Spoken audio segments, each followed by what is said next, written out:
On a national day of action, this is how police greeted protesters at Sri Lanka's parliament. They want the president and his brother, the Prime Minister, to resign.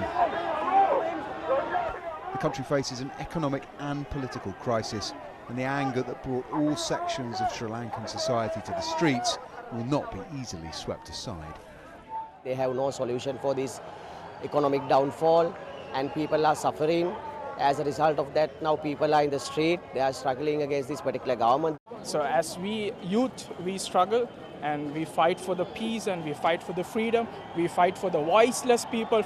This is the police line outside the Sri Lankan parliament, where protests have been taking place for more than 24 hours now. Tensions have risen through the afternoon and the police used tear gas and these water cannons to push the crowds back. That worked for a while. Many people are not ready to go yet.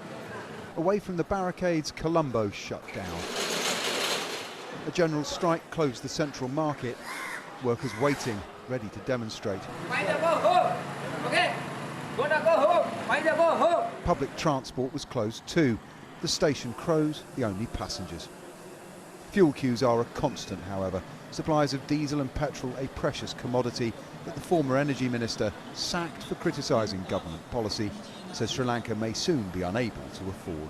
In near future, we have a risk of being run out of all kinds of fuel.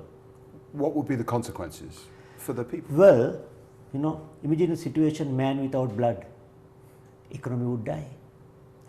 Situation is terrible. Basically, Sri Lanka right now has no foreign currency reserves whatsoever. In coming months, definitely there will be a food shortage. How soon could Sri Lanka start to run out of food? 1 to 2 months. It's a frightening prospect. Of course, yes. Very frightening. The focus of public anger is President Gotabaya Rajapaksa. Go home Gota is the slogan of the opposition movement, and there's been a protest camp outside his office for the past month, drawing young and old, poor and professional, all appalled at their country's descent. People can't afford to get their basic medicines, and not even at a price which they're willing to pay. There's no medicines available. Yeah?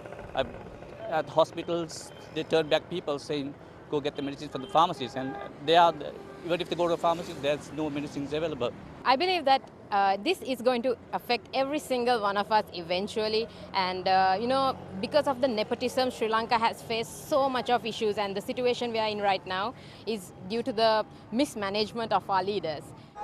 The president has now declared a state of emergency to control protests, but only outside help will stop the economy imploding. Paul Kelso, Sky News in Colombo.